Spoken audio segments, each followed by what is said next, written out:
प्यारे बच्चों नमस्कार। ज्ञान सिंधु कोचिंग क्लासेस के ऑनलाइन प्लेटफॉर्म पर आपका हार्दिक स्वागत है। आज का सेशन देखिए बहुत ही अच्छा है, क्योंकि बहुत ही इंपॉर्टेंट एक मॉडल पेपर यहाँ पर हल कराने जा रहे हैं।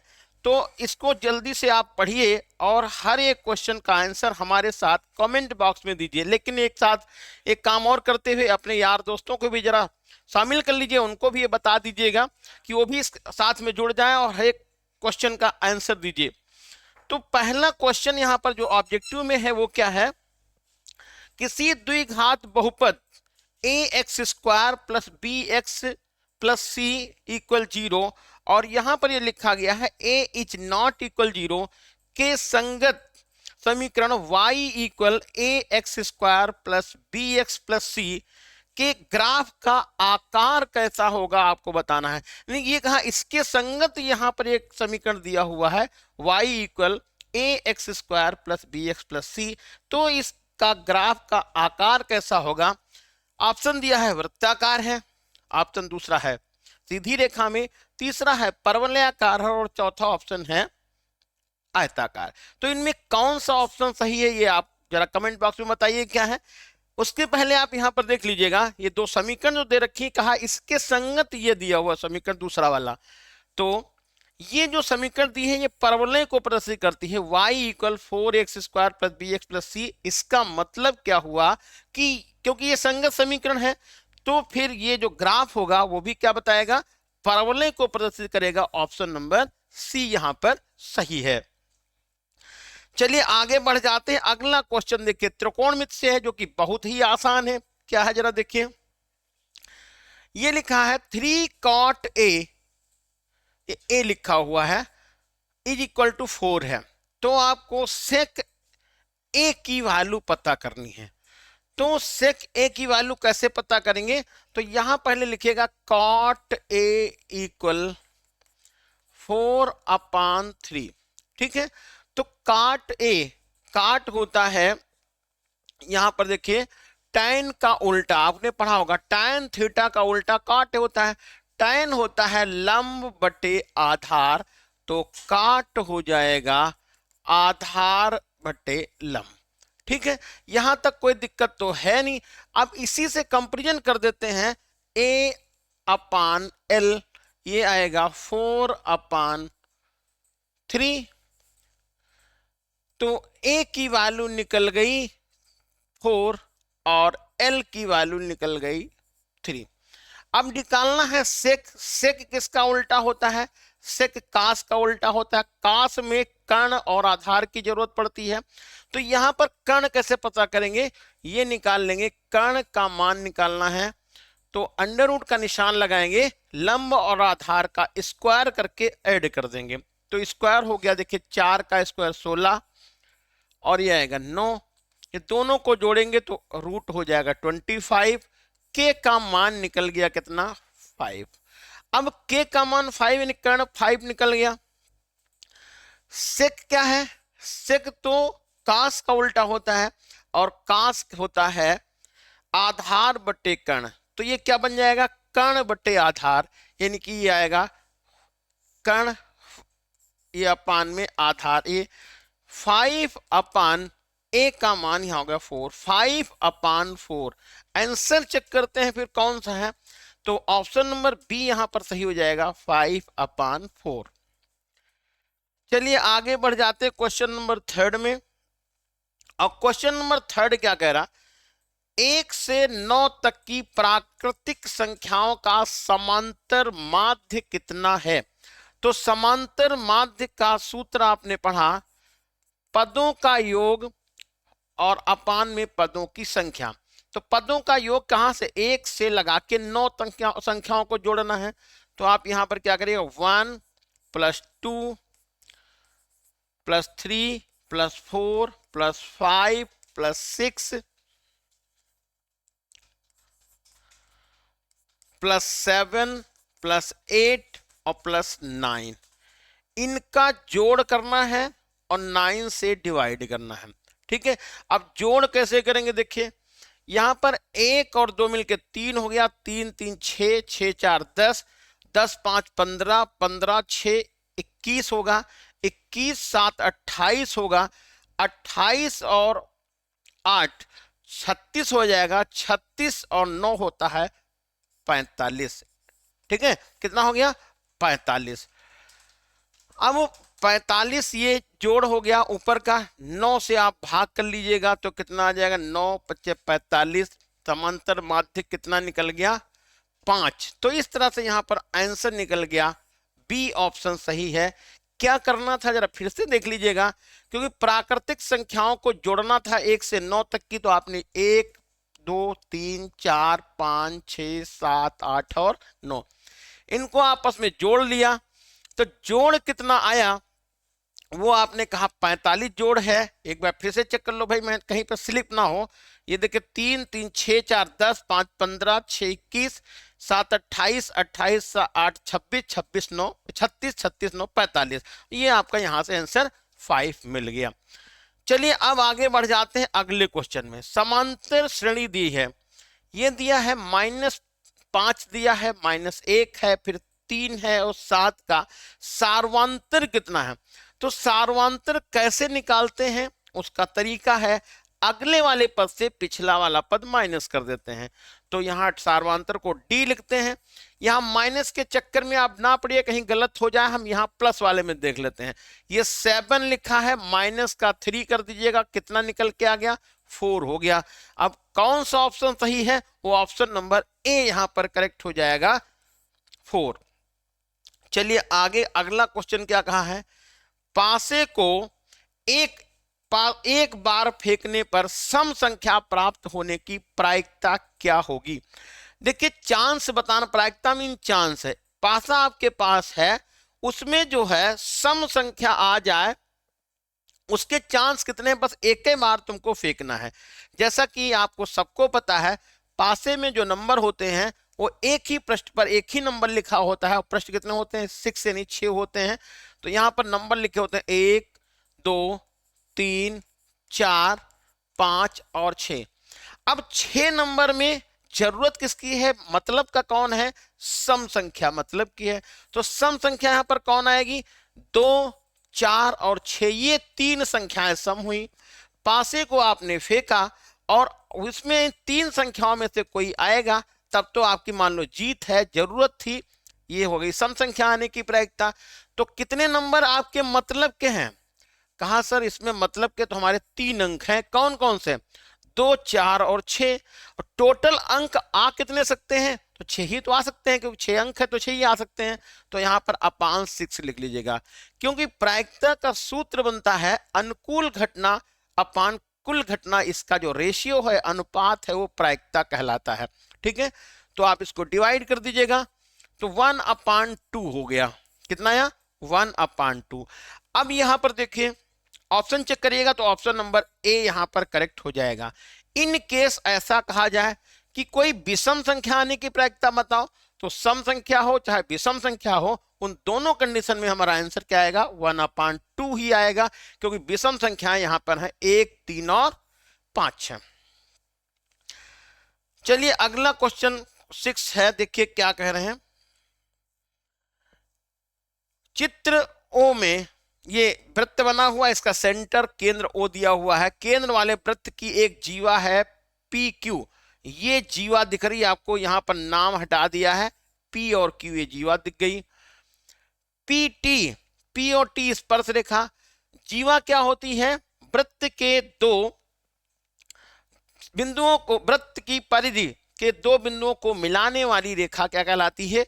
जीवा कहलाती है। लेकिन वही जीवा केंद्र से होकर चली जाए तो व्यास कहलाती है, ये सबको पता है। तो यहां पर ये पी क्यू जीवा बताई और पी टी स्पर्श रेखा, ये लाइन स्पर्श रेखा कर दी है।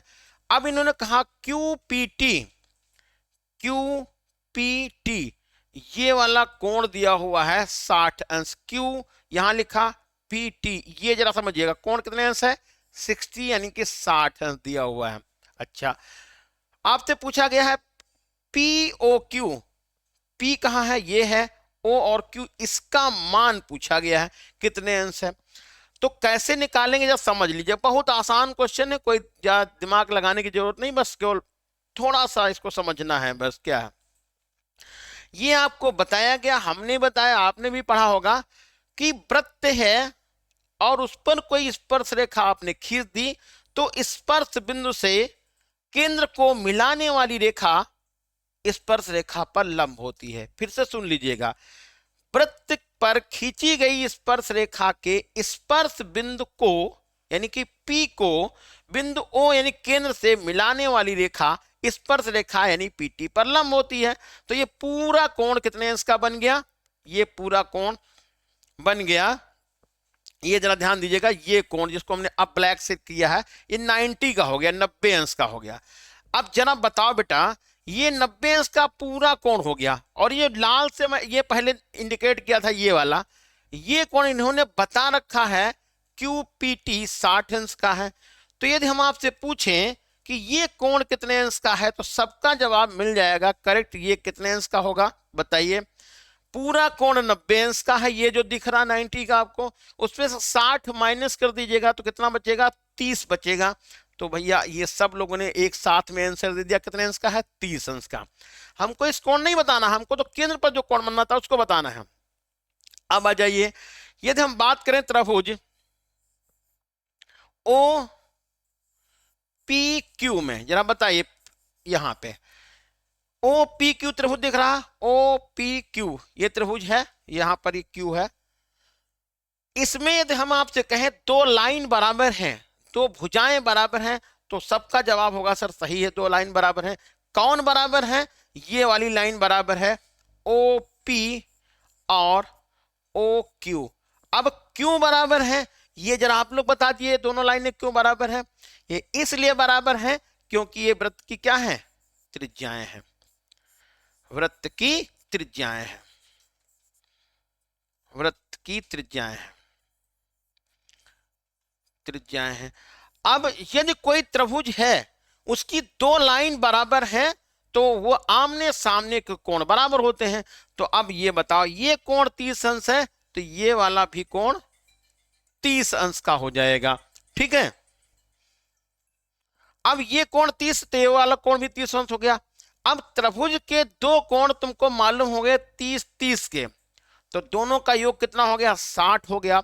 और त्रिभुज के तीनों कोणों का जोड़ कितना होता है? 180 होता है। कितना होता है बेटा?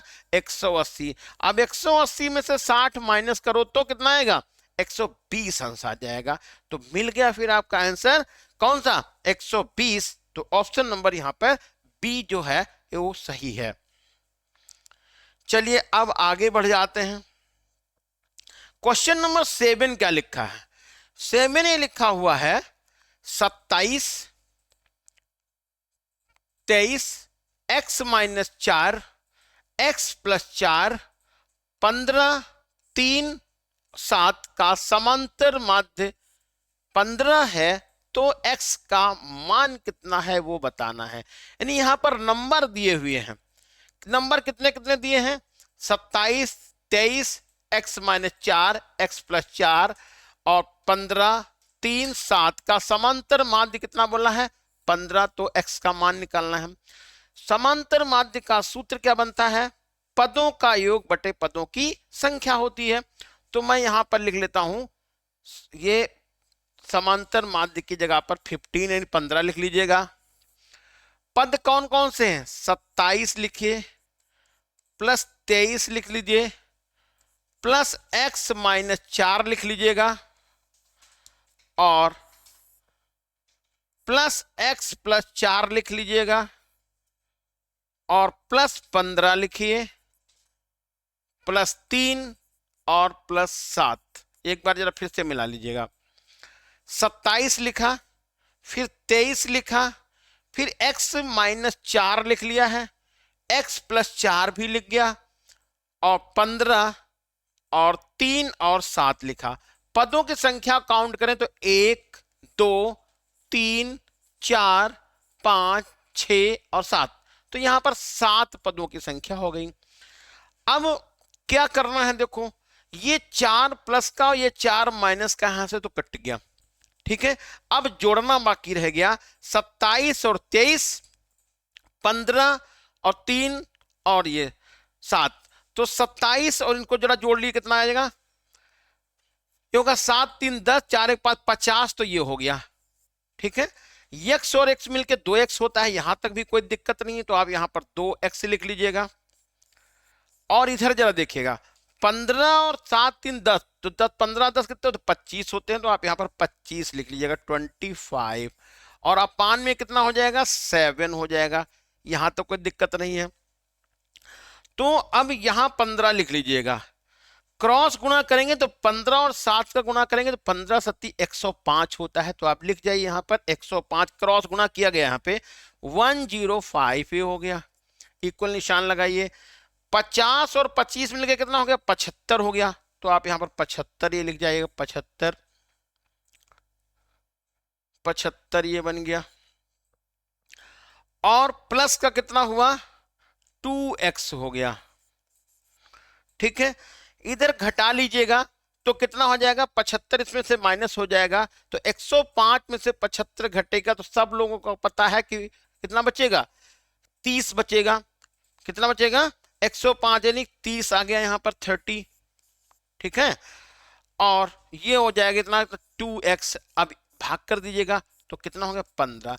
x का मान कितना निकल गया, 15 निकल गया। अब आंसर चेक करिएगा कौन सा है, तो ऑप्शन ए यहां पर सही हो गया, 15 हो गया। ठीक है, समझ में आया है। बस ध्यान रखना है यहां पर कुछ गड़बड़ ये ना हो जाए कि लिखने में कुछ, ये एक पद है और एक ये है, ये अलग अलग नहीं है, x माइनस 4 और x प्लस 4 अलग अलग दो पद हैं। चलिए आगे बढ़ जाते फिर। अगला क्वेश्चन है, मैदान में खड़ी एक कार का 75 मीटर ऊंची मीनार से अवनमन कोण 30 अंश है, मीनार के आधार से कार की दूरी कितनी है वो बताना है। तो कह रहे हैं कि मैदान में कोई खड़ी कार है, 75 मीटर ऊंची मीनार, तो यहां पर कोई मीनार बना लीजिए आप, यहां पर ये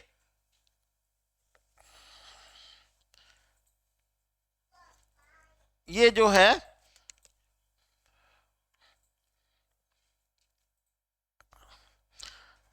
ये 75 मीटर ऊंची मीनार बनाइए, तो मैंने यहां पर ये 75 मीटर ऊंची मीनार बना ली। कितने मीटर, 75 मीटर। नाम दे दिया ए और बी। ये ऐसे अवनमन कोण क्या है, देखिए जब किसी ऊंचाई से आप नीचे देखते हैं तो सर को क्या करना पड़ता है, नीचे झुकाना पड़ता है, तो ये अवनमन कोण हो गया। कौन सा, ये इतना सर आपने नीचे झुकाया। अवनमन कोण कितना बताया, 30 अंश है, ये 30 अंश हो गया। ये तो 75 मीटर ऊंची मीनार थी ही यहाँ पे, तो जितना अवनमन कोण होगा उतना ही उन्नयन कोण होगा, तो ये 30 अंश आप यहां लिख दीजिएगा, यहां तक भी कोई दिक्कत नहीं है। आपसे पूछा गया है मीनार के आधार से कार की दूरी बताओ, ये हो गया मीनार का आधार और ये हो गया कार, यहां तक ये सी बिंदु पर कार खड़ी थी, इसकी दूरी बतानी है। तो देखिए कोण मालूम है, लंब मालूम है, आधार पता करना है। तो रिलेशन आपको पता है लंब आधार और कोण में, तो tan थीटा इक्वल हो जाएगा लंब बटे tan थीटा ना लिखे सीधे tan 30 लिख दीजिएगा।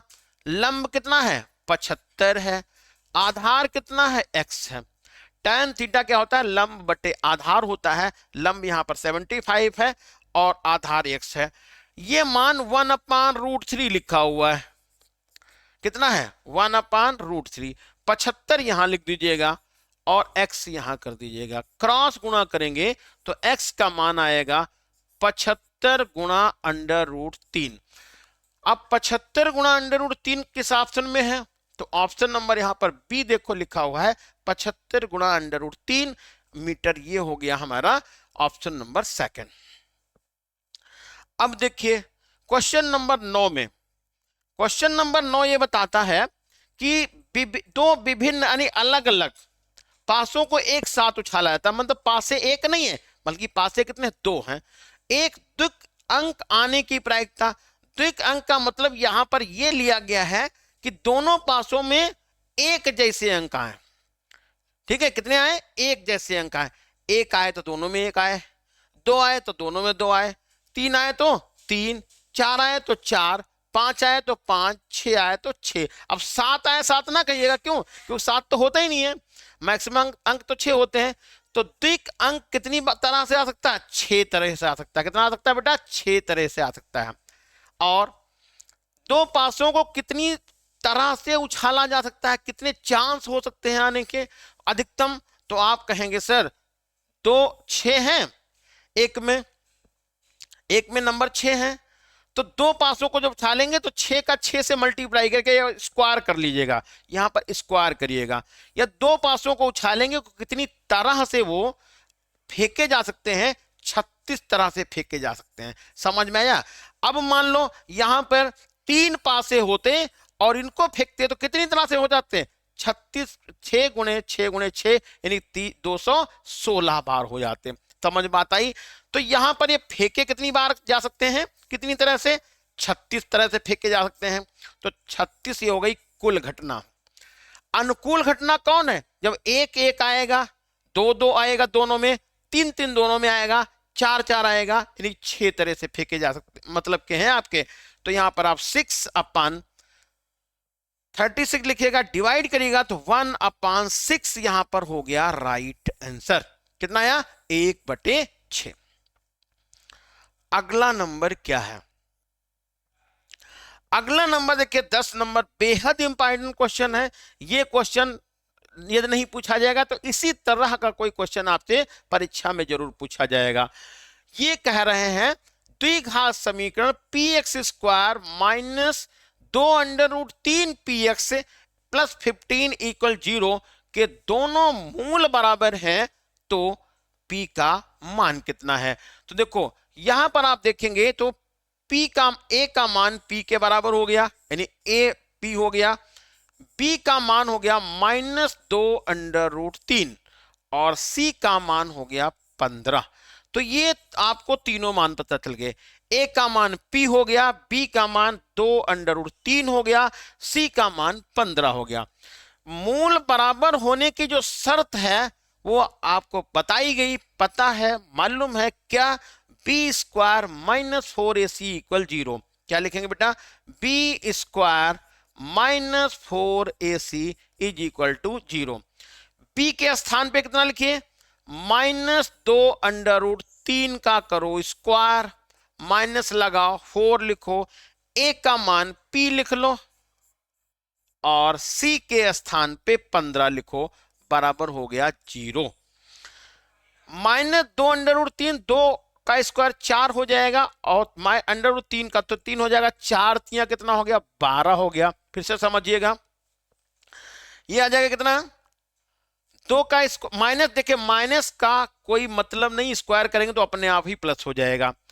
2 का वर्ग किया तो 4 हो गया और 4 का गुणा किया 3 से तो 4 तियां हो गया 12, तो ये 12 हो गया। फिर से ध्यान दीजिएगा, 2 का स्क्वायर 4, √3 का 3, 4 तियां कितना होगा? 12, यहां लिख लीजिएगा, माइनस निशान लगाइएगा। 15 चौके 60, p हो गया 60, p आया = 0। उधर पक्षांतर कर लीजिएगा तो ये हो जाएगा 12 = 60p। तो p का मान हो गया 12/60, एक, और ये हो गया 12×5 = 60। p का मान निकल गया 1/5। कितना आया? 1/5। तो आंसर देखिए भैया इसमें कौन सा है? p का मान 1/5 तो कोई दिख नहीं रहा, तो मैंने कुछ गलती करी है, जरा चेक कर लो भैया एक बार, क्या है? 1/5 कहां से दिख रहा? नहीं दिख रहा। देखो यहां पर p² लिखा तो p यहां पर हो गया, ये 2√3 है तो 2√3 ये हो गया px। अरे हाँ, देखिए एक गलती यहां दिखी, ये p भी तो साथ में है,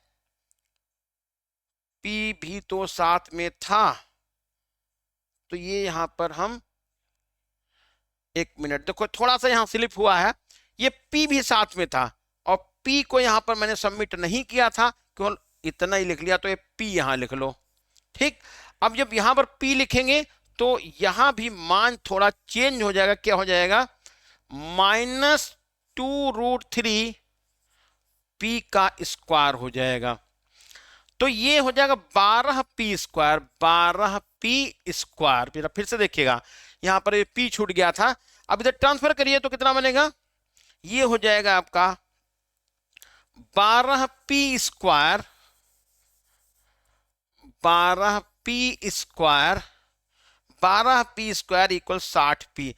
p से ये कट गया, 12 पंचे 60। अब मिला ये आंसर कौन सा है? अब भी नहीं मिल रहा भाई। देखिए फिर गलती कहां से है, गलती तो कुछ दिख नहीं रही। एक बार आप लोग भी ट्राई कर लीजिए भाई। यहाँ पर p लिखा, यहाँ पर इतना लिख लिया, ये भी हो गया और सही है, ठीक है। तो हो सकता है कहीं प्रिंटिंग प्रॉब्लम हो, तो आप इसको चेक कर। आंसर हमारा 5 रहेगा, तो इसी ऑप्शन को मैं मिटा के यहाँ पर 5 लिख लेता हूँ। ये हो गया हमारा करेक्ट आंसर। ठीक है, चलिए आगे बढ़ते हैं। अब ये लिखा है, ये दिया हुआ है 0.3 बार है, क्या है? पूर्णांक है, परिमेय संख्या है, अपरिमेय संख्या, और इनमें से कोई नहीं। देखिए यहां पर 0.3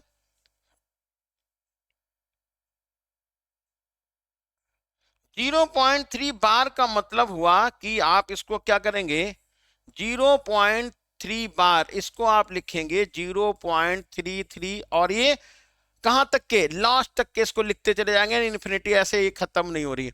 ठीक है, ये तो ये संख्या पूर्णांक नहीं कहलाएगी, परिमेय संख्या है। क्या है ये? परिमेय संख्या, क्योंकि ये लगातार खत्म ही नहीं हो रही, कोई रिपीट भी नहीं हो रही है, मतलब सॉरी, ये मतलब रिपीट होती संख्या वही जा रही है। तो ये आपका है ऑप्शन नंबर बी। अगला देखिएगा,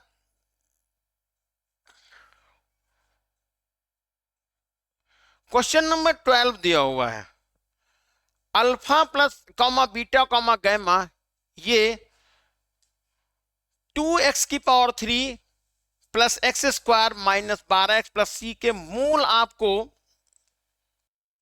दिए हुए हैं। अल्फा बीटा और गैमा का मान बताना है। तो देखिए यहां पर क्या ये समीकरण लिखी हुई है, देखो ये समीकरण लिखी, यहां पर ये मान जो दिया है, a दिया है, ये b दिया है, ये c दिया है, d दिया है।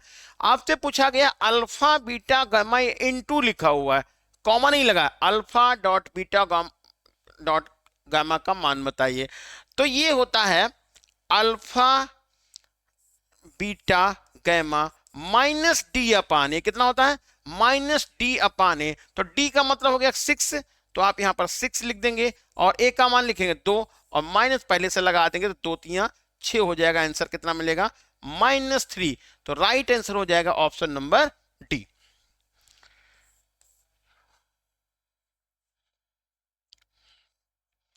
अगला देखिए क्या रहे, इन्होंने कहा कि k का मान आपको बताना है। यदि x plus 2y plus equal 3 और 5x प्लस ky प्लस 7 का कोई हल नहीं है, तो इसमें क्या करना, अनुपात बराबर कर देना, a1/a2 equal b1/b2 equal c1/c2, और हल करेंगे, आंसर हमारा मिल जाएगा ऑप्शन नंबर ए, k का मान 10।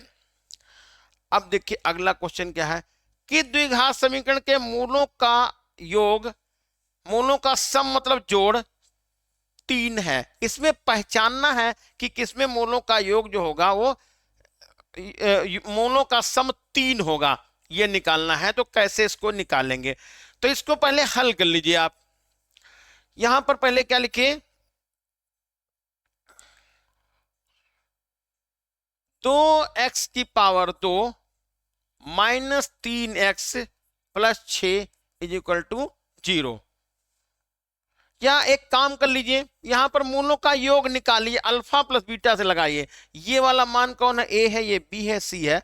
तो alpha plus beta is equal to minus b upon a, तो -3 लिखिएगा और अपान ए, ये तो गलत हो गया, ये योग नहीं है। ठीक है, अब जरा इसमें आ जाइएगा। इसमें देखिए, ये अल्फा ले लीजिएगा प्लस बीटा लिखिएगा, माइनस बी अपान ए होता है, तो माइनस कितना है? 3, और ए का मान माइनस का हो गया, तो माइनस माइनस कितना हो गया? +3/1। तो आंसर ये मिल गया, अल्फा प्लस बीटा का मान 3, और यही तो लिखना था। समझ में आ गया? यानी मूल उस तरह से लगाते बड़ा पड़ता, इसमें बहुत आसान था। मूलों का योग सम 3 है, योग यानी कि सम। ठीक है, तो कितना? 3 है, तो अल्फा प्लस बीटा का मान कितना निकल गया? 3। ऑप्शन नंबर यहां पर बी जो होगा वो सही हो जाएगा। अगला देखिए क्या है, क्वेश्चन नंबर 15। समांतर श्रेणी दे रखी है, 11, 8, 5 और बीच में गैप है 49, अंत से चौथा पद, लास्ट से यानी चौथा पद आपको बताना है। तो इसको लगा के भी बता सकते हैं, बिना लगा करके भी बता सकते हैं। जरा समझिएगा क्या खेल है यहाँ पे। ये 11 है, 11 ये 8, तो आप देखिए यहां पर घट रहा है। ये 8 में से घटाइए 5 तो 3 बचेगा, ठीक है, माइनस का। ठीक, तो यही काम इधर कर लीजिएगा। यदि हम 49 से इधर की तरफ आएंगे, 49 से, तो यहां देखिएगा ये ए का मान हो गया, डी पहले निकाल लें। डी कितना है, ये 8 में से 11 घटा देंगे, 8 में से 11 घटाएंगे तो 3 आएगा, वो भी माइनस का। समझ में आ गया। अब क्या करना है, जब अंत से निकालना होगा तो डी यही कन्वर्ट हो जाएगा प्लस में, ध्यान रखना। यदि अंत से निकालना होगा तो ये डी क्या होगा, कन्वर्ट हो जाएगा, चिन्ह बदलेगा। माइनस है डी तो प्लस में, प्लस है तो माइनस में। तो जो अंत से निकालेंगे चौथा पद, तो प्रथम पद की बात करेंगे कितना, 49 हो गया, और डी का मान कितना हो गया, डी का मान 3 हो गया। चौथा पद लिखना है तो टी एन इक्वल 49 प्लस, और चौथा लिखना था तो 3 का यहां पर गुणा कर, एक कम करके यहां गुणा कर लीजिएगा, तो ये आ जाएगा कितना, 49 और प्लस 9, ये आ जाएगा आपका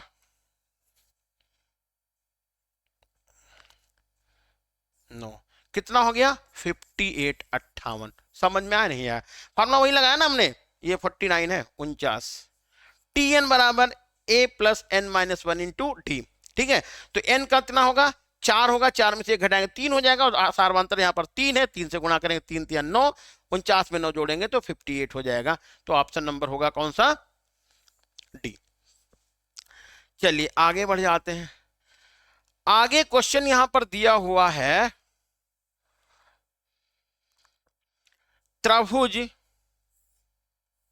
2 बना लीजिए यहां पे, और क्या है, त्रिभुज डी ई एफ, यहां पर डी लिख लीजिएगा, यहां पर ई लिखिएगा, यहां पर एफ कर लीजिएगा, और यहां पर चलो पी लिखो, इसको क्यू लिख लो, इसको आर लिख लो। डी का मान, ये डी जो है, डी डी और ये क्यू, ये दोनों सेम आ गए, तो मैं ऐसा कर लूं, यहां पर क्यू लिख देता हूं, इसको बात नामकरण कर देंगे, यानी डी ई एफ तो लिख ही लिया। अब ये पी क्यू आर में, पी क्यू आर में क्यू डी के बराबर है, ये हम यहां पर मैंने क्यू लिख लिया है। समझ में बात आई। और आर किसके बराबर है, ई के बराबर, तो ई यहां पर लिख लो, ई है, तो इसको मैंने आर लिख लिया, तो ये हो जाएगा क्या, पी हो जाएगा। समझ में आया कि नहीं आया। ठीक, अब कह रहे हैं इनमें से कौन सा सही नहीं है। तो सही नहीं है क्या मतलब, देखो, यानी हम ऐसे बोले कि यहां पर कोण डी जो है वो बराबर है कोण क्यू के, और कोण ई जो इक्वल है वो कोण आर के इक्वल है, आर के इक्वल है। तो बचा कौन, कोण एफ जो है वो कोण पी के बराबर है। ये कंडीशन हो गई। देखो, कोण डी क्यू क्यू के बराबर, कोण ई कोण आर के बराबर, कोण एफ कोण पी के बराबर हो गया। ठीक, अब क्या है, भुजाओं का अनुपात समान होता है। तो देखो, डी के सामने भुजा कौन है, ई एफ है, तो मैं एफ ई लिख लूं या ई एफ लिख लूं, डी कोण के सामने। इधर देखिए कौन सा कोण है, पी आर, ये हो गया। ठीक है, और इधर देखिए, यदि हम बात कर लें इस वाले कोण की, ई कोण के, इसके सामने की भुजा कौन है, डी एफ है, और इसके सामने की भुजा कौन है, पी क्यू है। अब बचा कौन, ये है, देखो, डीई डीई डीई, और इधर कौन आएगा, इधर आएगा क्यू आर, क्यू आर, ये अनुपात हो गया। फिर से ध्यान दें यहां पे, देखिए त्रिभुज हमने बना लिया एक डी ई एफ, और एक त्रिभुज इधर बिना नाम का बना लिया। शर्त क्या थी, कोण डी जो है कोण क्यू के बराबर है, तो इसको तो डी लिखा ही था, इसको मैंने क्यू लिख दिया, यहां तो कोई दिक्कत नहीं थी। अब आगे क्या है, कोण जो आर है, ये यहां पर ई कोण, ई कोण को आर के बराबर बताया, तो कोण ई इधर माना, तो कोण आर मैंने इसको कह दिया। बचा कौन, ये पी, ये इधर हो गया एफ। यानी हम ऐसे बोले इसको उठा के इधर रख दें तो ये समरूप बन गए। समरूप में भुजाओं का अनुपात समान होता है। तो देखो डी कोण के सामने की भुजा कौन है, डी कोण के सामने की भुजा ई एफ है, ई एफ लिख लिया। डी कोण के बराबर कोण कौन है, क्यू है, इसके सामने की भुजा कौन है, आर पी या पी आर, यानी यहां पर हमने लिख लिया। अब देखो यहां पर देखिए एफ जो कोण लिखा है, ये इधर ई कोण के सामने की भुजा, ई कोण के सामने की भुजा डीएफ है, डीएफ है। इधर आर कोण के सामने की भुजा कौन है, पी क्यू या क्यू पी है, वो हमने यहां लिख लिया। अब बचा कौन, ये वाला एफ कोण बचा, इसको लिखा डी, इसको लिख लिया क्यू आर। ये रिलेशन होता है, जो मैच कर गया उसको छोड़ दीजिए, जो मैच नहीं करा उसको आप सही करिएगा। ई एफ अपान पी आर और डी एफ अपान ये वाला सही है, बिल्कुल नहीं करने की जरूरत है कुछ है। यहां पर देखिए डी एफ अपान पी क्यू ये लिखा, और E F upon P R A R P ये भी सही है, ठीक है। इधर देखिएगा डी अपान क्यू आर, डी अपान क्यू आर और डी एफ अपान पी क्यू ये भी मिल गया। अब इधर जरा देखिए लास्ट वाला ई एफ या F E upon R P और डी एफ अपान क्यू आर लिखा है। बस देखिए यहां गलती मिल गई, क्या है, यहां पर क्यू आर लिखा है, यहां पर होना क्या चाहिए, पी आर होना चाहिए, इसलिए ये ऑप्शन नंबर डी गलत हो गया है। ठीक, यहां पर क्या होना चाहिए, ई एफ अपान पी आर, ठीक है, ई एफ अपान पी आर, डी एफ अपान, देखो ये वाला पहला और आखिरी वाला ऑप्शन मिल रहा है, लेकिन यहां पर क्या होना चाहिए, पी क्यू, वहां पर क्या लिखा है, क्यू आर, इसलिए ऑप्शन नंबर डी सही हो जाएगा। तो इस सवाल को भैया जरा मेहनत से समझिएगा, ये गलत होने के चांसेस में ज्यादा रहेंगे। चलिए अब आ जाते हैं क्वेश्चन नंबर 17 क्या है। 17 नंबर में ये कह रहे हैं चित्र में पी क्यू दिया हुआ, कहीं पे पी क्यू इतना मान दिया हुआ, पी क्यू क्या है भैया,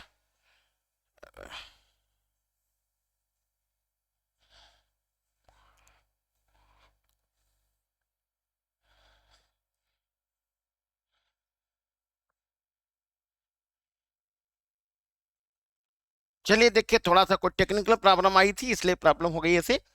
तो अब देखिए यहां क्या दिया है, इन्होंने कहा कि कोई त्रिभुज पी क्यू आर ये दिया हुआ है, इसमें पी क्यू का मान 5 सेंटीमीटर दिया है, 5 ये पी क्यू दिया है, तो मैं यहां लिख लेता हूं पी क्यू का मान 5 सेंटीमीटर, ठीक है।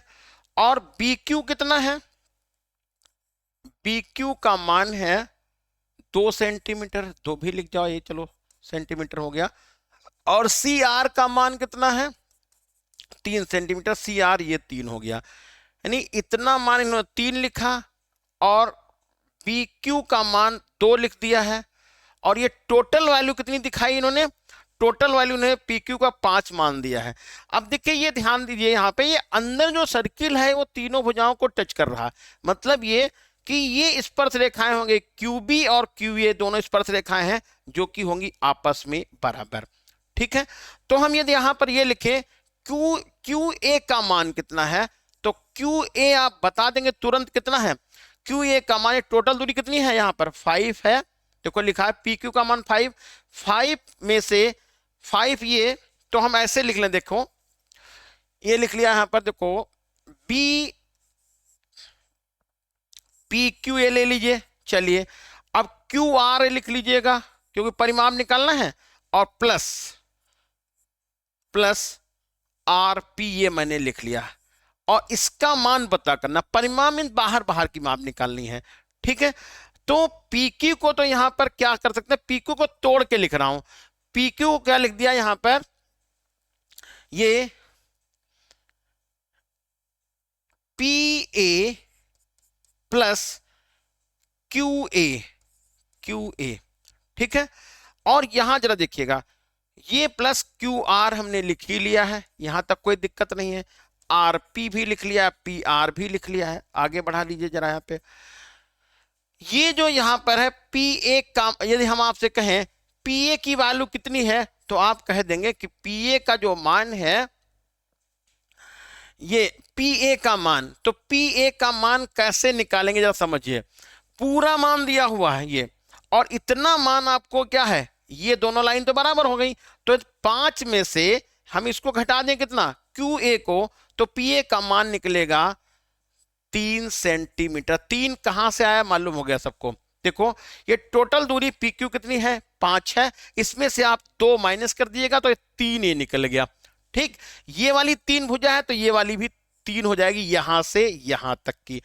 ये 3 दिया है तो ये वाली भुजा भी कितनी हो जाएगी, 3 हो जाएगी। अब तो एकदम क्रिस्टल क्लियर हो गया आंसर आपका। कैसे, यहां से यहां तक की दूरी कितनी है बेटा, इसको मत लिखिए, ऐसे लगा लीजिए फटाफट।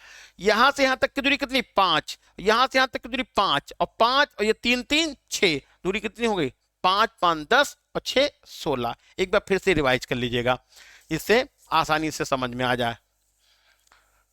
देखो यहां पर इन्होंने क्या कहा है कि ये वाला मान जो है वो 2 सेंटीमीटर दिया। आप देखते जाइए केवल, बस हो गया आंसर।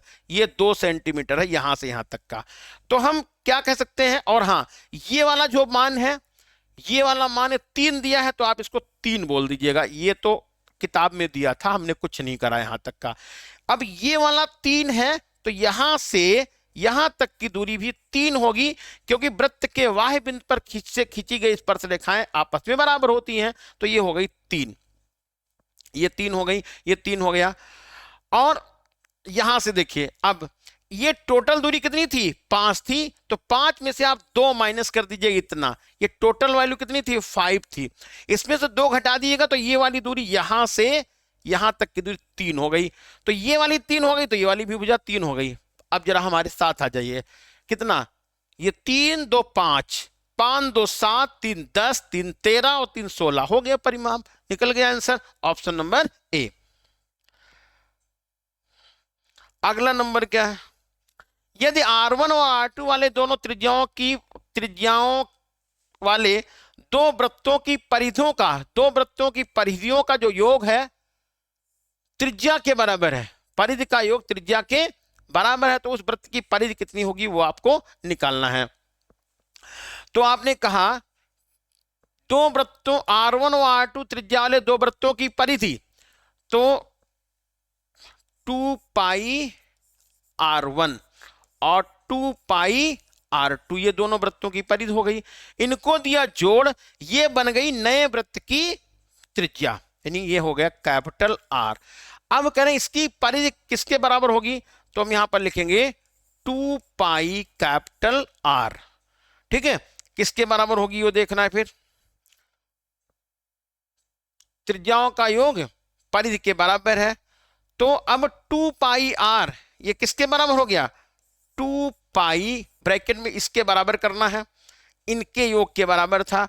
2 पाई R1 प्लस R2 का मान ले लीजिएगा, 2 पाई से 2 पाई काट दीजिएगा, तो यहां पर आपसे पूछा गया तो बराबर है किसके, उनकी त्रिज्याओं का योग बड़ी वाली वृत्त की त्रिज्या के बराबर, यानी कि R1 plus R2 equal R के बराबर। ऑप्शन नंबर ए सही हो जाएगा।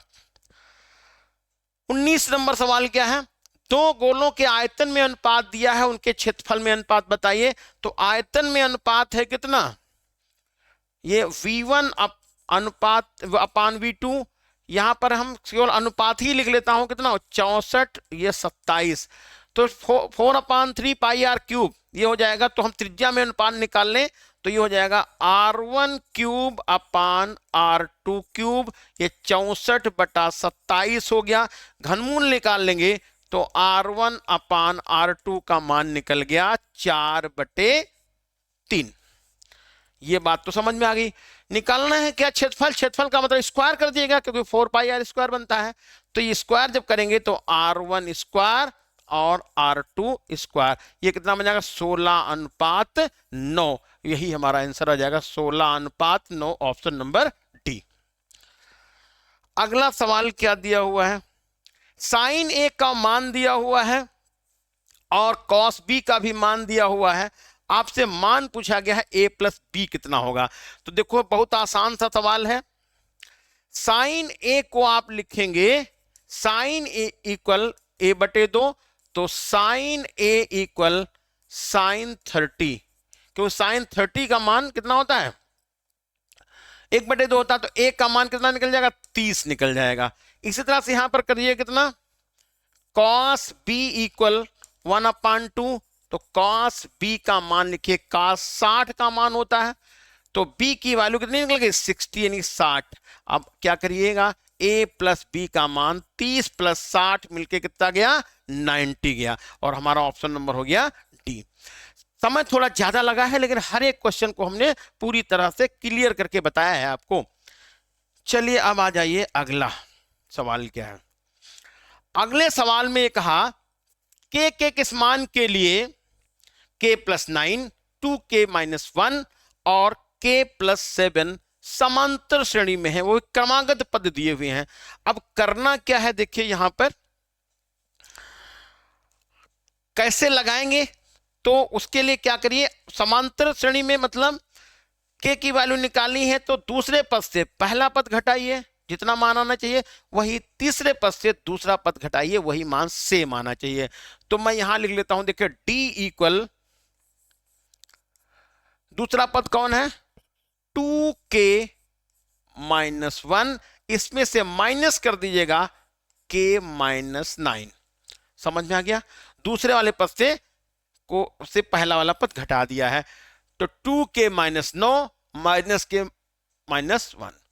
अब आगे बढ़ा लीजिए, यहां हो जाएगा 2k + 7 माइनस 2k + 1। ठीक है, 2k - 7 में से -2k + 1 करेंगे। अब जरा देखिए, इसको मैं यहां से हटा दिया हूं, तो 2k में से k जाएगा तो k बचेगा, k यहां लिख लीजिएगा, -9 तो माइनस का 10 हो गया है, बराबर निशान, 2k और 2k यहां से तो कैंसिल हो गया। अब जरा बताइए, यहां पे ये वाला 7 और 1 8 हो गया, 8 यहां लिख लीजिएगा, तो k का मान निकल जाएगा 8, ये वाला पक्षांतर उधर करिएगा तो 10 हो जाएगा, तो 8 10 18, ये वाला हमारा आंसर यहां से निकल गया। ठीक, चलिए अब आगे बढ़ जाइए। कहने कि अच्छे प्रकार से ताश की गड्डियों को मिला दिया गया, पत्ते कितने होते हैं, 52 होते हैं, सबको आपको पता है। एक पत्ता निकाला गया है, चुने गए पत्ते की राजा होने की प्रायिकता क्या है। अब इसके लिए क्या करना है, आपको थोड़ा ताश की गड्डी के विषय में जानकारी होनी चाहिए, तभी जाके ये सवाल आपको विधिवत रूप से पता चल जाएगा। ये सवाल इंपॉर्टेंट है और आपसे परीक्षा में जरूर पूछा जाएगा, तो थोड़ा सा मैं आपको जानकारी दे देता हूं। वैसे आप लोग तो इसको पहले से देखे होंगे, पता भी होगा। ताश की गड्डी में होते हैं 4 प्रकार के पत्ते, 1 2 3 और 4, 4 तरह के पत्ते होते हैं, और कलर के दो कलर के होते हैं, यानी कि 2 लाल कलर के पत्ते होते हैं और 2 काले के होते हैं, ये बात अलग हो गई। ठीक, इसमें क्या है, कुल 13 पत्ते होते हैं, ये भी 13 होते हैं, ये भी 13 होते हैं, ये भी 13 होते हैं, और ये भी 13 होते हैं। कुल मिला के बात करें तो 52 पत्ते होते हैं, जैसा कि इन्होंने बता दिया है। ठीक, अब जो पत्ता इसमें होता है वही इसमें भी होता है, वही इसमें भी होता है, वही इसमें भी होता है। अब यहां पर राजा होने की प्रायिकता बताइए, तो एक राजा इसमें भी होता है, एक राजा इसमें भी होता है, एक राजा इसमें भी होता है, एक राजा इसमें भी होता है। यानी ऐसे बोलें कि ताश की पत्ती में राजा कितने होते हैं, तो आपका जवाब होगा सर इसमें 4 राजा होते हैं। अब जरा बताओ, यदि हम आपसे कह दें, ध्यान दीजिएगा हमारी बात को, ताश में पत्ते कितने हैं, 52 पत्ते हैं, और कहा जाए एक राजा निकलने की प्रायिकता, तो चांस ज्यादा होंगे यदि हम आपसे कहें केवल एक ही तरह का कोई पत्ता हो जिसका हम स्पेशली नाम पान फूल ईंट या कुछ कह दें। ज्यादा भैया थोड़ा हमको उसमें नहीं पता है, लेकिन पत्तों के विषय में जानकारी जरूर है। तो यहां पर क्या है, 4 प्रकार के पत्ते हो गए, तो पान फूल ईंट और हुक्म जिसको बोलते हैं। तो अब 4 तरह के पत्ते में कह दें केवल हुक्म का पत्ता अक्का निकले तो चांसेस कम है, क्योंकि वो अकेला है। आप हमारी बात समझिएगा, यदि हम आपसे कहें कि उस पत्ती से केवल ऐसा एक पत्ता निकालिए जो हुक्म का हो, तो 52 में से एक है, तो मतलब का हुआ, और सब बेकार हो गए। लेकिन कह दें कि कोई एक निकल जाए तो उसके चांसेस ज्यादा रहेंगे, क्योंकि 4 पत्ते आपके मतलब के हो गए। समझ बात आई। तो प्रायिकता का मतलब हुआ जो आपके मतलब की चीज है वो ऊपर रहेगी, और जो टोटल घटना होगी वो नीचे रहेगी, बटे में रहेगी। तो 52 पत्ते थे, तो आप यहां पर 52 लिख लीजिएगा ये नीचे। और राजा निकलने की प्रायिकता, राजा कितने, 4 होते राजा, ध्यान रखना इसमें, तो 4 ये हो गए। अब भाग करिएगा 13 हो गया, 1/13 आंसर में निकल के आ जाएगा। ठीक, चलिए बहुत अच्छा, आगे बढ़ जाइए। जो कठिन सवाल हैं उनको देखिए, और ये सब आसान आसान सवाल है, कोई दिक्कत नहीं है। x² - 7x + 12 के मूलों के व्युत्क्रमों का योग बताओ। मूलों के व्युत्क्रमों का योग बताओ। तो यदि हम आपसे कहें कि यहां पर ये 12 लिखा हुआ है, तो आप इसके फैक्टर कर लीजिएगा, मतलब गुणनखंड के मूल ज्ञात कर लीजिएगा। कैसे निकालेंगे देखिए, चलिए इसको हम यहां से क्वेश्चन को क्रॉप करते हैं और आगे आपको स्क्रीन पे लेके चलते हैं और पूरा क्वेश्चन हल करके बताते हैं। ये रहा क्वेश्चन आपका।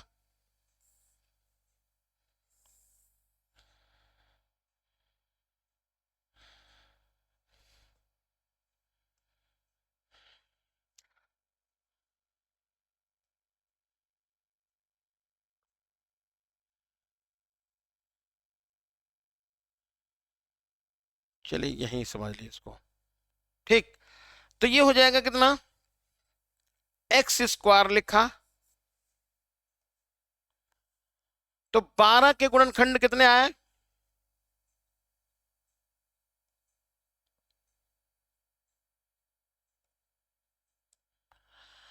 तो 12 के गुणनखंड हो गए 4 × 12, और 4 में से 4 और 3 मिलके 7 हो जाएगा।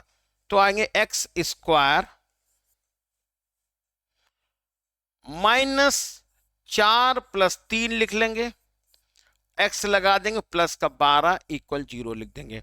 ठीक है, तो x² हो गया, -4x हो गया, प्लस, और हाँ प्लस नहीं बल्कि माइनस का 3x हो जाएगा, प्लस 12 = 0।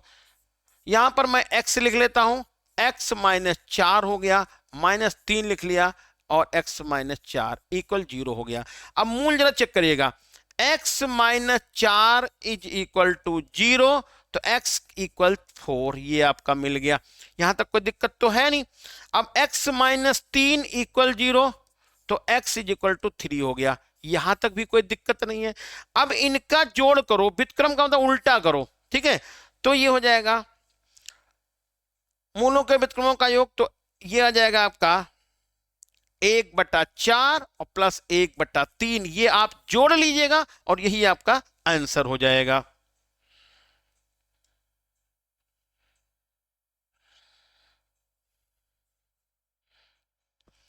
अगला देखिए क्वेश्चन क्या है, अथवा में है, दो संख्याओं का अंतर 26 है, एक संख्या दूसरी संख्या के 3 गुना है, तो संख्याएं बताओ। तो देखो यहां पर क्या करिएगा, एक संख्या दोनों संख्याओं का अंतर है, तो बड़ी संख्या यहां पर आप x मानिएगा, और छोटी संख्या यहां पर ये हो जाएगी, एक संख्या दूसरी संख्या के 3 गुना है, तो एक संख्या आप x मान लीजिएगा, और दूसरी संख्या कितनी हो जाएगी, दूसरी संख्या हो जाएगी 3x। ये बात समझ में आई नहीं आई, एक संख्या दूसरी संख्या क्या गया, 3 गुना है, तो एक संख्या x दूसरी हो गई 3x। ठीक, अंतर कितना लिख रहे हैं, 26 है, तो आप यहां पर 3x में से x घटा के कितना लिखे, 26 लिखिएगा, तो ये 2x निकल जाएगा, कितना होगा, ये हो गया 26, यानी कि 26। अब क्या करिए, डिवाइड करिएगा, ये आएगा 13, तो x की वैल्यू निकल गई 13। अब संख्याएं कौन है, तो संख्या एक हो गई 13 और दूसरी हो जाएगी कौन सी, 39, 13 39। तो पहली संख्या कौन हो गई, पहली संख्या हो गई 13 और दूसरी संख्या हो गई 39, ये हो गए आपके आंसर। अगला देखिए क्या है, बिंदु x, y 3x 3,6 और -3,4 से समदूरस्थ है, तो संबंध स्थिति में बताइए। तो देखिए यहां पर क्या करना है आपको, बस ये ऐसे लिख लेना है। तो देखिए यहां पर क्या करिए, ऐसे कोई बिंदु ले लीजिए, ये बिंदु हो गए, x, y लिख लीजिएगा, ये हो गया, ये 3,6 यहां लिख लीजिएगा, और -3,4 यहां लिखेगा। समदूरस्थ में रिलेशन दिखाना है, क्या है रिलेशन, तो इसको आप a मान लीजिएगा, यहां पर इसको b कह दीजिएगा, यहां पर c कह दीजिएगा। अब क्या करना है, ए बी का मान निकालो और AC का मान निकालो। AB और AC का मान निकाल के दोनों को आपस में बराबर कर दीजिए और रिलेशन आपका निकल जाएगा। कैसे, देखो यहां पर मैं लिख देता हूं under root x1 minus x2 का होल स्क्वायर, यानी कि होगा x माइनस 3 का होल स्क्वायर और प्लस y माइनस 6 का होल स्क्वायर, ये हो गया आपका AB। ठीक, अब आ जाइए इसी तरह से AC लिख लीजिएगा। यहां देखिए लिख देते हैं AC में क्या आएगा x प्लस 3, ध्यान दीजिएगा थोड़ा सा, x प्लस 3 यानी x1 माइनस x2, तो माइनस की जगह प्लस हो जाएगा, तो हो जाएगा x प्लस 3 का स्क्वायर और प्लस y माइनस 4 का स्क्वायर, ये कर दीजिएगा। अब ये दोनों समदूरस्थ हैं, इन दोनों को हम आपस में क्या कर लेंगे, बराबर करेंगे। बराबर करके स्क्वायर करेंगे तो हमारे रूट दोनों साइड के हट जाएंगे और क्या मिल जाएगा, यहां देखिए मैं लिख देता हूं x माइनस 3 का स्क्वायर और प्लस y माइनस 6 का whole square equal x plus 3 का होल ऑफ स्क्वायर और होगा प्लस y माइनस 4 का होल ऑफ स्क्वायर। आराम से यहां तक लिख जाएंगे।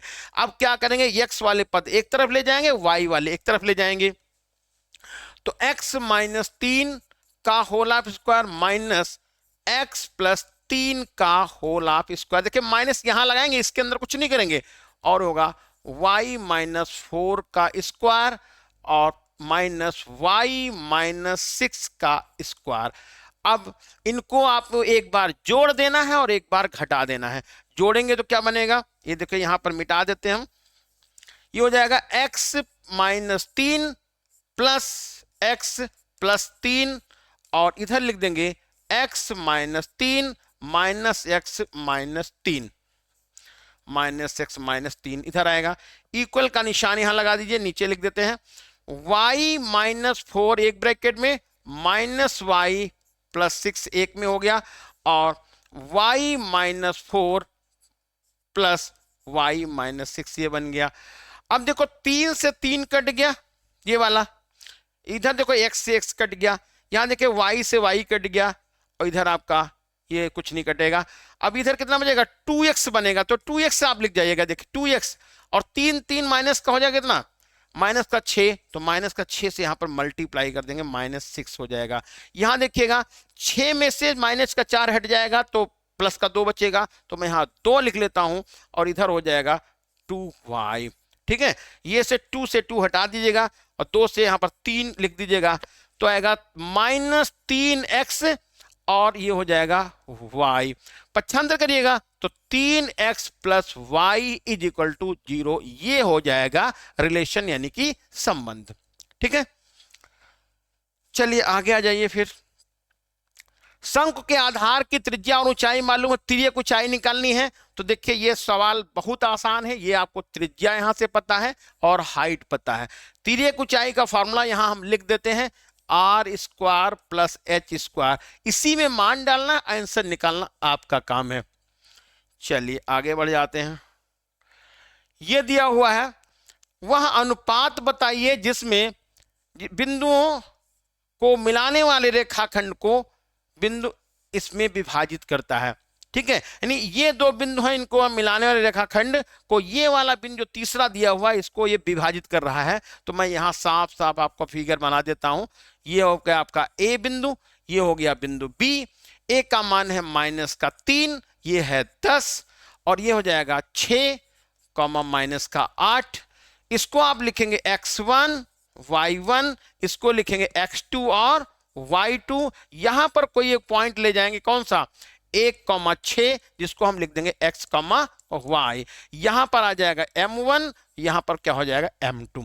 ठीक, अब किसी एक को ले लेना है और यहां पर सूत्र लगा दीजिएगा x is equal to m1 x2 plus m2 x1 upon m1 plus m2।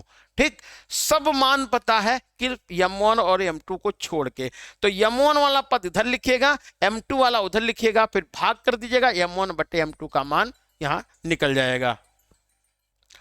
अब देखिए अगला खंड क्या है, ये बस यहां से लगाइएगा। अगला खंड क्या है, ये कह रहे हैं कि यदि सिद्ध कीजिए कि वृत्त के बाहर स्थित किसी बिंदु से खींची गई स्पर्श रेखाओं की लंबाई समान होती है। बहुत आसान सा डेरिवेशन है, छोटा सा सिद्धि करने वाला है, ये मैं बता देता हूं खट से।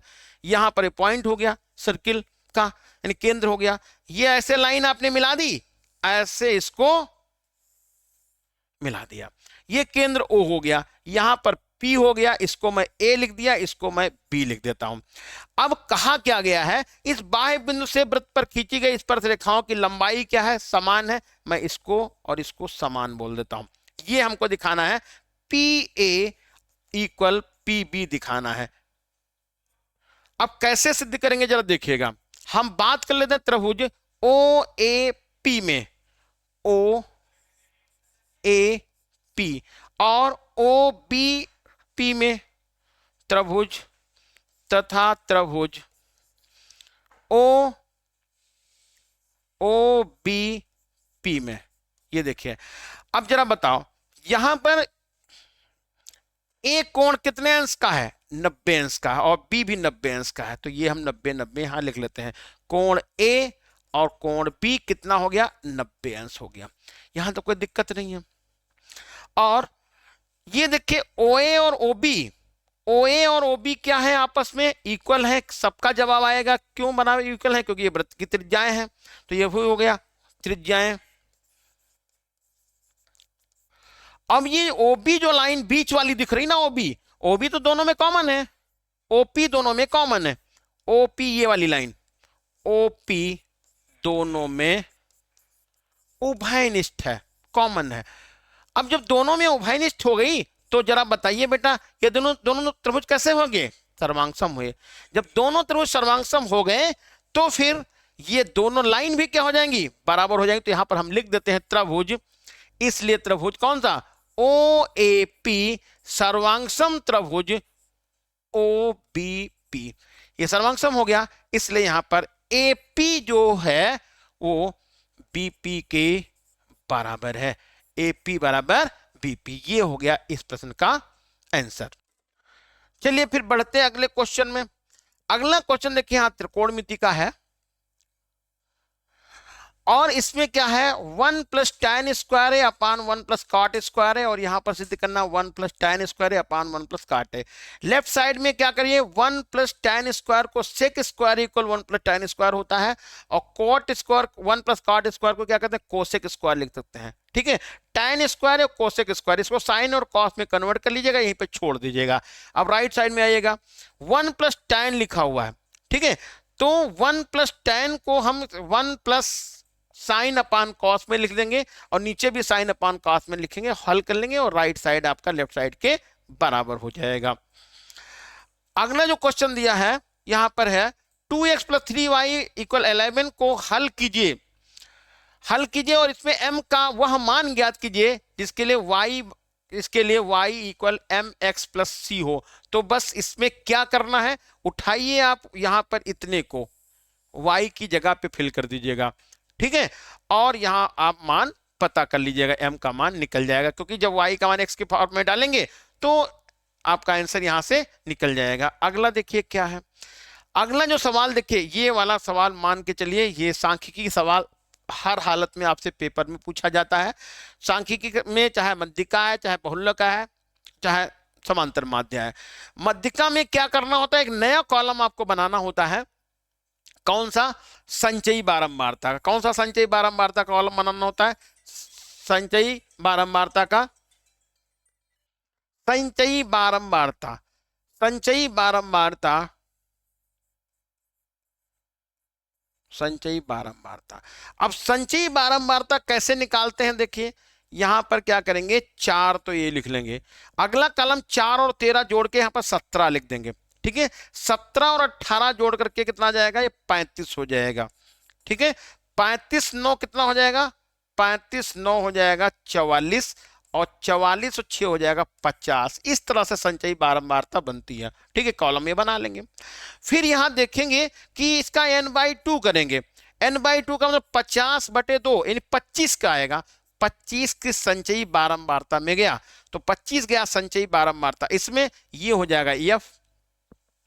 ठीक है, और फिर हम सूत्र लगा देते हैं मध्यिका का सूत्र लिख करके और आप इसमें मान निकाल लीजिएगा। चलिए अब आगे आ जाइएगा। फिर एक ठोस बेलनाकार है जिसके दोनों सिरे अर्धगोलाकार है। बेलनाकार है जो दोनों सिरे कैसे हैं, अर्धगोलाकार। ठोस बेलनाकार, उसके दोनों सिरे अर्धगोलाकार। तो मैं इसका चित्र कुछ इस तरह से बना लेता हूं। देखिए ये ठोस है बेलनाकार जिसके दोनों सिरे हैं अर्धगोलाकार, ऐसे जैसे कि आपने कैप्सूल पढ़ा होगा, कैप्सूल वाला कोई सवाल पढ़ा था।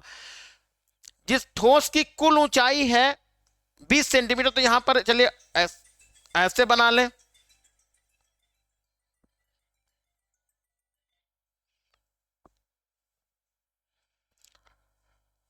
तो कुछ चित्र ऐसे बनाइए, ये रहा, ये रहा।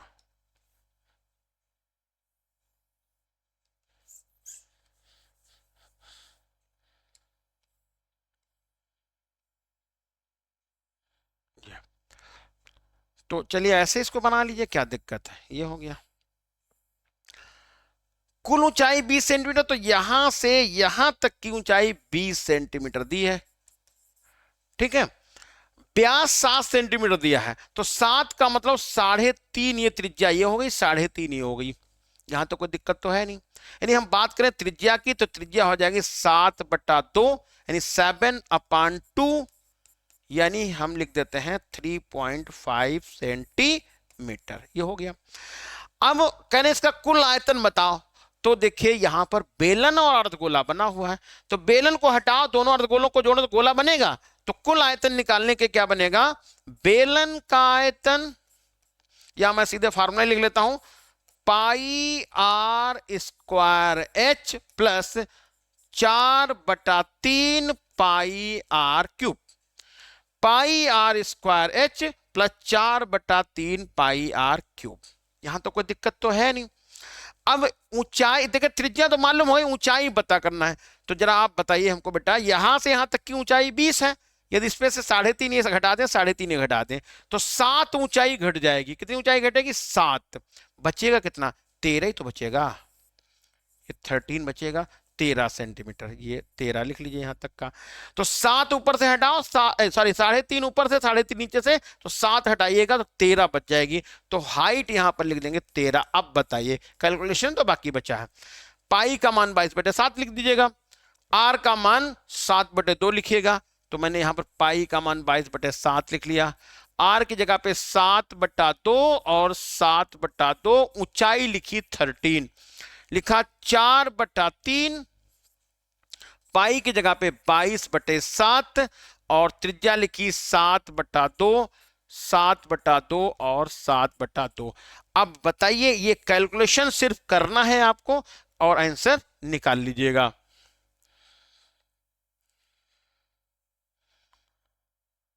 अब देखिए इसमें थोड़ा सा प्रॉब्लम है इस सवाल में कि चित्र नहीं बना है और आगे दिया हुआ है 4 नंबर ये। अब दूसरा देखिए क्या है, 2 अंकों की संख्या के अंकों का योग कितना है, 12 है। अंकों का स्थान बदलने पर प्राप्त संख्या दी गई संख्या से 18 हो जाती है ज्यादा, तो संख्या बताओ।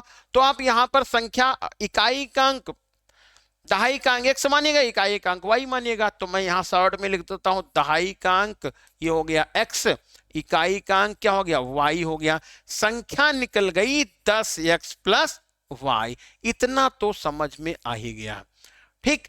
अब करें अंकों का योग 12 है, तो x plus Y is equal to 12, समीकरण नंबर 1 हो गई। अंकों के स्थान बदल जाते हैं, यदि क्या करते हैं, यदि अंकों के स्थान आप बदल देते हैं तो प्राप्त संख्या दी गई संख्या से 18 अधिक हो जाती है। तो मैंने यहां पर दी गई संख्या लिखी 10x प्लस वाई और इधर निशान लगा के लिख लिया 10y प्लस x, ये बन गया। अंकों के स्थान बदलने पर प्राप्त संख्या, नहीं इधर वाली संख्या, ये वाली संख्या दी गई संख्या से 18 अधिक हो गई। ये संख्या 18 ज्यादा हो गई है, तो इसको -18 कर दीजिएगा। बस यहां से आप आगे इसको लगा लीजिएगा, 10x प्लस वाई, और ये हो जाएगा 10y प्लस x माइनस 18। पक्षांतर कर लीजिएगा, 10x माइनस x और प्लस y माइनस 10y और -18। यहां से आप हल करके एक समीकरण बनाइएगा, इसके नीचे हल करके आंसर निकाल लीजिएगा। चलिए अब आगे आ जाते हैं।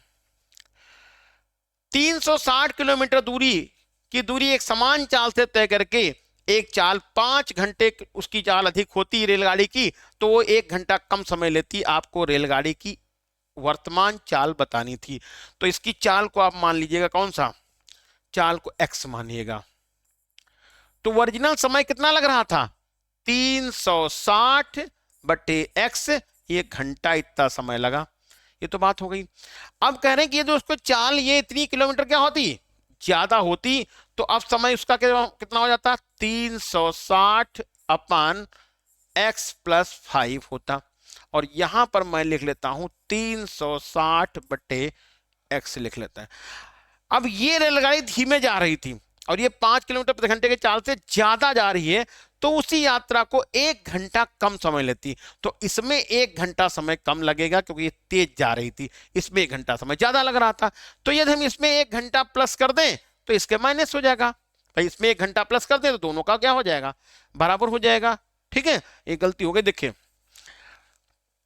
ये x प्लस 5 चाल ज्यादा थी इसलिए समय कम लग रहा था, उछल चाल कम थी तो समय ज्यादा लग रहा था, 1 घंटे का डिफरेंस था। तो यदि इसमें मैं 1 घंटा ऐड कर दूं तो ये इसके क्या हो जाएगा, बराबर हो जाएगा। तो मैं यहां ऐसे लिख लेता हूं, एक इधर आया 360 बटा एक्स और माइनस 360 बटे x प्लस 5। इसको आप हल कर लीजिएगा और यहीं से आपका आंसर निकल जाएगा।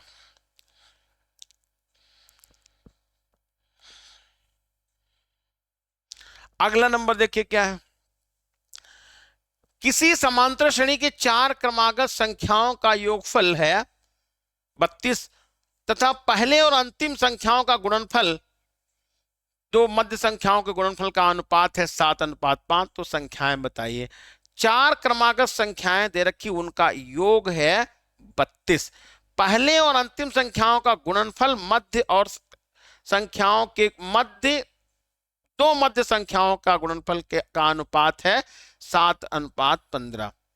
ठीक है, तो 4 संख्या मान लीजिए, जैसे मैंने यहां पर एक संख्या ये लिख ली, एक ये हो गई, एक ये हो गई 3 नंबर, और एक ये हो गई 4 नंबर, 4 संख्या हो गई। तो पहली 32 योग है, तो मैं पहले यहां पर संख्या a मान लेता हूं। दूसरी संख्या a प्लस डी हो जाती है। तीसरी संख्या हो जाएगी a प्लस 2d और तीसरी संख्या हो जाएगी a प्लस 3d। बताओ पहले और अंतिम संख्याओं के गुणनफल, पहला और अंतिम संख्या यही तो हुई, तो क्या आ जाएगा, a ब्रैकेट में a प्लस 3d, ये हो गया इनका गुणनफल। हाँ, एक काम पहले करिएगा, क्रमांक 4 संख्याओं का योगफल कितना है, 32 है, तो इनको सबको एक साथ जोड़ो, 32 लिख दो। तो क्या लिखेंगे जरा बताओ, यहां पे a लिखेंगे प्लस a प्लस डी लिखेंगे, a प्लस 2d लिखेंगे, a प्लस 3d लिखेंगे, और योगफल कितना जाएगा, 32 जाएगा। तो 1 2 3 4, तो 4a हो गया, और 4 2 1 3 3 6। देखो 1 4 बार है, 1 2 3 4 बार लिखा, 2 और ये हो गया 1 3 और 3 6, 6d हो गया, बराबर आया 32। इसमें 2 कॉमन भी मिल सकता है, तो 2a प्लस 3d इक्वल 16, ये समीकरण नंबर 1 बन गई। यहां तो कोई दिक्कत तो है नहीं। अब कह रहे पहले और अंतिम संख्याओं का गुणनफल, तो पहला नंबर कौन है, पहला नंबर यहां पर a है, तो मैं यहां a लिख लेता हूं। अंतिम कौन है, a प्लस 3d है, तो a plus 3d, a plus 3d ये लिख लिया। इनका गुणनफल कितना है, मध्य संख्याओं के गुणनफल का अनुपात। तो मध्य संख्याएं कौन आई, मध्य संख्याएं आई आपकी a प्लस d और a प्लस 2d। इनका अनुपात कितना है, 7/15। तो 7 ऊपर 15 नीचे लिख देंगे, ये बटे में। इसको आप गुणन कर लीजिएगा, गुणा करिएगा, क्रॉस गुणा करने के बाद a और d पद को सजा के रखना है, गिनती को इधर ट्रांसफर कर देना है, और बस इसी के नीचे हल कर लीजिएगा। आंसर आपका a निकल जाए चाहे आप डी निकाल लीजिएगा। जब ए और डी आपको मालूम हो जाए तो संख्याएं आप इसी क्रम में निकाल लेंगे। ठीक है, चलिए आगे।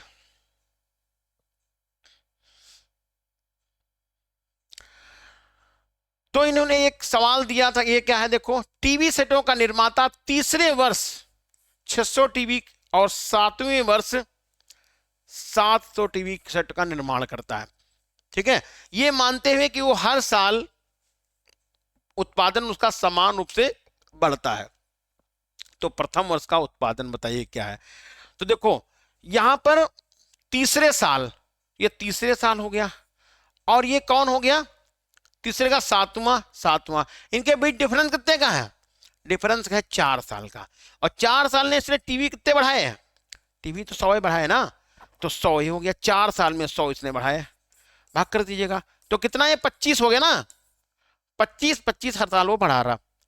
प्रथम वर्ष का जो है आपको बताना प्रोडक्शन कितना था प्रथम साल, तो 3 साल है, तो क्या करिए आप इसमें एक बार घटाइए तो आएगा यहां पर 600, पहले में 2 साल की बात करें तो कितना हो जाएगा, 575 हो जाएगा। ठीक, और इसमें घटा दीजिएगा तो पहले साल हो जाएगा 550, तो आपको प्रथम साल में कितना हो जाएगा उत्पादन, 550 हो जाएगा। 10वें वर्ष उत्पादन बताना है तो अब बस सीधे आपको ए मालूम हो गया कितना, 550, और डी का मान हो गया 25, अब चाहे जो निकालना हो, 10वें पद का मान निकालना हो तो T10 इक्वल ए प्लस n-1 इंटू डी, इसी में मान डालेगा आंसर निकल जाएगा। प्रथम 7 वर्षों का कुल उत्पादन बताइए, तो यहां पर आप सूत्र लगाइए कौन सा, Sn equal n/2 2a plus n-1 into D, सब मान आपको पता है। n के स्थान पे कितना लिख देना है, 7 लिख देना है, और a के स्थान पे कितना लिख देना है, 550 लिख देना है, डी के स्थान पे कितना लिखना है, 25 लिखना, और आपका आंसर निकल जाएगा। अगला क्या है, रोहन की मां उससे 26 साल बड़ी है। ठीक है, उनकी आयु वर्षों में जो गुणनफल किया था अब से 3 वर्ष पश्चात 360 हो जाएगा, दोनों की वर्तमान आयु बताइए। तो क्या करिए, रोहन की आप वर्तमान आयु मान लीजिएगा, रोहन की वर्तमान आयु मानेंगे, रोहन की वर्तमान आयु, रोहन की वर्तमान आयु कितना, x मान लीजिएगा, तो उसकी मां 26 साल बड़ी है ना, तो मां की आयु हो जाएगी कितनी, x प्लस 26, यहां तक कोई दिक्कत तो है नहीं। ठीक, अब क्या कह रहे हैं, उनकी आयु वर्षों का गुणनफल अब से 3 वर्षों में 360 हो, 303 साल में, तो भैया बताओ ये हो जाएगा 3 और ये हो जाएगा x प्लस 29, 3 साल इसमें ऐड करिएगा, दोनों का गुणा करेंगे कितना जाएगा, 360। ब्रेक, अब इसका ब्रैकेट खोलना है और द्विघात समीकरण बनेगी, गुणनखंड करके सीधा आप आंसर x का निकालेंगे। जो x का मान पॉजिटिव वाला लिखेंगे, नेगेटिव वाला नहीं लिखेंगे, ध्यान रखना है, और वो हमारा आंसर निकल जाएगा रोहन की आयु का, उसमें 26 जोड़िएगा तो उसकी मां की आयु निकल जाएगी।